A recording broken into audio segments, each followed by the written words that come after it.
Hi friends, welcome to Athira smart kitchen. இன்றைக்கி நம்ம கிச்சனில் என்ன ரெசிபி பார்க்க போகிறோன்னா ரொம்ப அட்டகாசமான ஒரு ரெசிபிங்க. சோம்பேறி எறா வறுவல் எப்படி செய்கிறதுன்னு பார்க்கலாம் வாங்க. ஃபஸ்ட்டு நம்ம சுத்தம் பண்ணி வச்சுருக்கிற எறா எடுத்துக்கலாம். எறாவில் மேல் பக்கத்தில் குடல் மாதிரி இருக்குங்க கருப்பாக.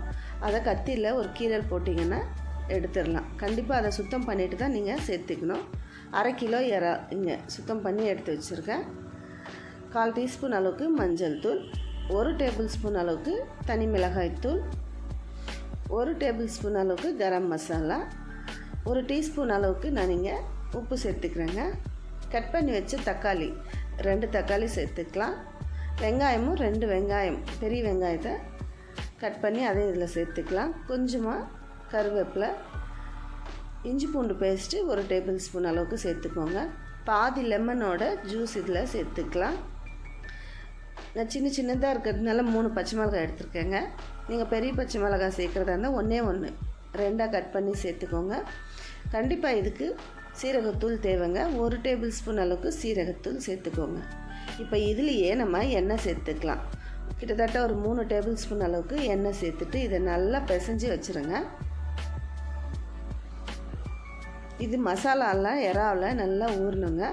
ஒரு 1/2 மணி நேரம் பக்கம் நீங்கள் இதை கண்டிப்பாக மசாலாவோடு அப்படியே கலந்துட்டு இதை ஒரு தட்டு போட்டு மூடி விட்டுருங்க. எறா சுத்தம் பண்ணுறது மட்டும்தாங்க கஷ்டம். நீங்கள் அந்த குடல் பகுதியை எடுத்துட்டிங்கன்னா 10 நிமிஷத்துலேயே இதை செஞ்சு முடிச்சிடலாம். நான் தனியாத்தூள் மறந்துட்டேங்க, இப்போ சேர்த்துக்கலாம். 1 டேபிள் ஸ்பூன் அளவுக்கு தனியாத்தூள் சேர்த்துட்டு அதையும் நல்லா இப்போ கலந்து விட்டுறலாம். கலந்துட்டு இது அப்படியே ஊறட்டும். ஒரு தட்டு போட்டு நீங்கள் ஒரு பக்கமாக எடுத்து வச்சுருங்க. இப்போ 1/2 மணி நேரம் கழித்து நம்ம இதை ஓப்பன் பண்ணி பார்க்கலாம். பாருங்கள், நல்லா ஊறி எப்படி தண்ணி விட்டு வந்திருக்குன்னு. இப்போ நம்ம இதை சமைக்க ஆரம்பிச்சிடலாம். இதுக்காக நான் இங்கே ஒரு கடாய் எடுத்துருக்கேங்க. கடாய் நல்லா சூடாகணும். சூடானதும் இப்போ நம்ம எறாவை இதில் சேர்த்துக்கலாம்.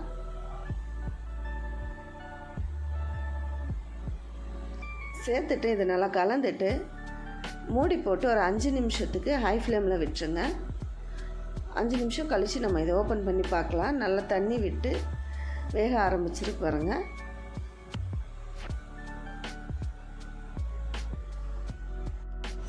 மறுபடியும் ஒரு 5 நிமிஷத்துக்கு இதை மீடியம் ஃப்ளேமில் மூடி விட்டுருங்க. இப்போ பாருங்கள், எறாலாம் சூப்பராக வெந்து தண்ணியெல்லாம் நல்லா ட்ரை ஆகிட்டுருக்கு. நல்லா ஜூஸியாக தொக்கு மாதிரி கிடச்சிருக்கு பாருங்கள். இதனோட குக்கிங் டைம் பார்த்திங்கனாலே 8 to 10 நிமிஷம் தாங்க எறாக்கு. கடைசியாக நீங்கள் 1 டீஸ்பூன் அளவுக்கு மிளகுத்தூள், கொஞ்சம் கொத்தமல்லி சேர்த்துட்டு ஸ்டவ் ஆஃப் பண்ணிடுங்க. நம்ம மசாலா போட்டு ஊற வைக்கிறது மட்டும்தாங்க 1/2 மணி நேரம். சமைக்க ஆரம்பித்தோன்னா 10 நிமிஷம் தான் இது. கண்டிப்பாக நீங்களும் இந்த ரெசிபியை ட்ரை பண்ணி பாருங்கள். உங்களுக்கு இந்த ரெசிபி பிடிச்சிருந்தா அதிரா ஸ்மார்ட் கிச்சன் சேனலுக்கு சப்போர்ட் பண்ணுங்கள், சப்ஸ்கிரைப் பண்ணுங்கள். தேங்க்ஸ் ஃபார் வாட்சிங்.